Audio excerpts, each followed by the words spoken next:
या अभिभावकों के कहने पर उसको क्या कर दिया जाता है, जो उसे दंड मिला होता है उसकी समय अवधि पूर्ण होने से पहले ही उसे छोड़ दिया जाता है। अब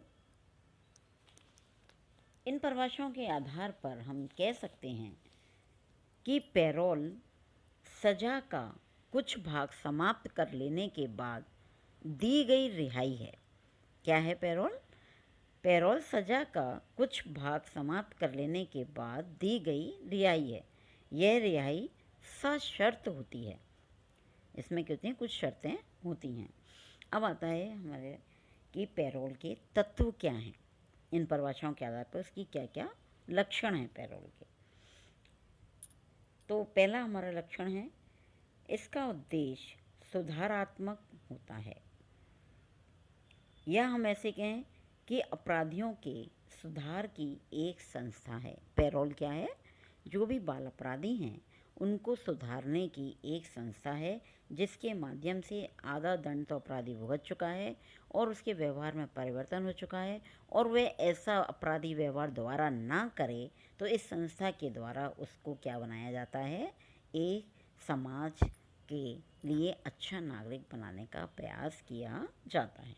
तो पहला जो तत्व है वो क्या है या उद्देश्य है, वो है सुधारात्मक। दूसरा है, अपराधी अपनी सज़ा का कुछ भाग समाप्त कर लेने के बाद पैरोल पर छोड़ा जाता है। दूसरे जो तत्व है वो है कि वो अपनी सज़ा का कुछ भाग, तो वो क्या करता है, जेल में ही या दंड का जो हिस्सा है उसका आधा हिस्सा वो जेल में क्या कर लेता है, समाप्त कर लेता है, और उसके बाद फिर उसको पैरोल पर छोड़ा जाता है। तीसरा है, इसी कारण इसे सज़ा समाप्त होने से पूर्व अपराधी को दी गई रिहाई भी कहा जाता है। इसलिए उसे ये नहीं कहा जाता कि उसे मुक्ति मिल गई या मुक्त कर दिया, ऐसे कहा जाता है कि क्या है, उसे जेल से रिहाई मिल गई है, यानी पैरोल पे छोड़ दिया गया है अब कुछ समय के लिए, और अगर वो सही रहता है तो फिर उसकी ये सज़ा माफ़ हो जाएगी। जैसे किसी को आजीवन कारावास मिल गया, लेकिन आजीवन वो जेल में नहीं रहता, 10 साल 20 साल बाद अगर उसे देखते हैं उसका व्यवहार बहुत अच्छा है, वो बहुत परोपकारी है, या उसका आचरण बहुत अच्छा है, तो उसको बाकी बची हुई ज़िंदगी के लिए इसे छोड़ देते हैं, और ये कहा जाता है कि इसको रिहाई मिल गई है। अब उसका पीछे देखा जाएगा, निरीक्षण किया जाएगा, देखते रहेंगे कि है ना, ये ऐसा व्यवहार अब कहीं दोबारा तो नहीं कर रहा, अपराधी व्यवहार जो है, तो उस आधार पर उसका कार्य चलता है। नेक्स्ट है, यह रिहाई सिर्फ उसी व्यक्ति को दी जाती है जिसने सज़ा की अवधि में अच्छा व्यवहार किया हो और अपने को अनुशासनबद्ध रखा हो। सबसे बड़ी बात क्या है बच्चों, कि इसका जो सबसे बड़ा तत्व है वो ये है कि यह रिहाई किसको दी जाती है, वह अपराधी जो अपनी सज़ा काट रहा होता है उस समय अवधि में अच्छा व्यवहार करता है, उसके साथ साथ अपने को अनुशासन में रखता है, कहीं भी अनुशासनहीनता नहीं करता, तो उसको ये पैरोल या रिहाई की जो प्रक्रिया है उसके साथ पूर्ण की जाती है। नेक्स्ट है, पैरोल पर छोड़ने पर व्यक्ति के ऊपर कुछ शर्तें रखी जाती हैं और पैरोली से ऐसी आशा की जाती है कि इन शर्तों का पालन करेगा। मतलब जब उसे रिहाई पर छोड़ा जाता है तो कुछ शर्तें उसके सामने रखी जाती हैं और उससे ये वादा करवाया जाता है कि वह इन शर्तों का पालन करेगा। यदि वह इन शर्तों का पालन नहीं करता है तो दोबारा उसको अरेस्ट कर लिया जाएगा।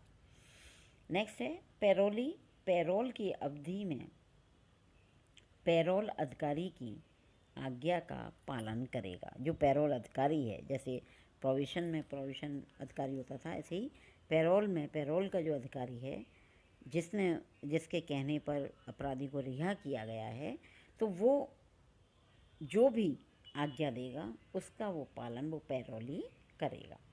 क्योंकि जो भी शर्त या पालन है उसने बताई हैं उन शर्तों को पालन गया कि समय समय पे तुम्हें यहाँ आना पड़ेगा तो वहाँ हाजिरी देगा, कभी वो फ़ोन करेगा मिलने आओ तो वो मिलने भी आएगा, किसी के द्वारा गलत खबर मिलती है तो उससे पूछताछ होगी तो वो कहे नहीं मैंने नहीं करी, तो उसकी भी सारी ऐसी प्रक्रियाएं चलेंगी। नेक्स्ट है, यदि वह आज्ञा का पालन नहीं करता है और निर्धारित शर्तों की उपेक्षा करता है तो उसे फिर से दंड देने की व्यवस्था की जाती है। अब मान लिया उसने सोचा मैं तो छूट गया, अब मुझे कोई भी आज्ञा पालन करने की, अनुशासन में रहने की ज़रूरत नहीं है, जो मेरा व्यवहार है जैसा ही मैं व्यवहार करूं, तो ऐसा नहीं होता, क्योंकि उसे क्या करना पड़ता है, उसको फिर दोबारा उसको क्या कर देते हैं, दंड देने की व्यवस्था होती है, पकड़ लिया जाएगा उसको, फिर दंड की व्यवस्था की जाएगी। नेक्स्ट है, पैरोली का निरीक्षण जिसके अभाव में पैरोल व्यवस्था सफल नहीं हो सकती है वो किया जाता है। पैरोली का क्या होगा, निरीक्षण होगा जिसके अभाव में पैरोल व्यवस्था सफल नहीं हो सकती है। पैरोल व्यवस्था कब सफल होगी, जो पैरोली है वो उसका निरीक्षण कर रहा है और उसकी सही रिपोर्ट ऊपर तक पहुंचा रहा है। तो इस प्रकार से इसके कुछ तत्व हैं जिनके आधार पर अपराधी को सुधार होने के बाद जब रिहाई किया जाता है, आधे समय के लिए आधी अवधि या आधी सज़ा को माफ़ कर दिया जाता है, तो उस आधी सज़ा को हम क्या कहते हैं, जब जीवन यापन करता है वो पैरोल अवस्था या व्यवस्था कहलाती है। अब आता है पैरोल का दर्शन। पैरोल का दर्शन मौलिक रूप से इस बात पर आधारित है कि इसके माध्यम से अपराधी समाज और परिवार के साथ सामंजस्य स्थापित करता है। इसके साथ, समाज और परिवार के साथ। पैरोल अपराधी को ईमानदारी और कानून सम्मत जीवन व्यतीत करने के लिए बाध्य करता है। वैधानिक दृष्टि से पैरोल एक प्रकार की सुविधा है, अधिकार नहीं, और उन व्यक्तियों की स्वविवेक बुद्धि पर आधारित है जिनका कि अपराधी के मामले से संबंध है। पैरोल उस व्यक्ति को प्राप्त होता है जो अपनी सज़ा का एक भाग जब समाप्त कर लेता है, तब पैरोल अधिकारी यह निर्णय करते हैं कि उसे पैरोल पर छोड़ा जाए या नहीं।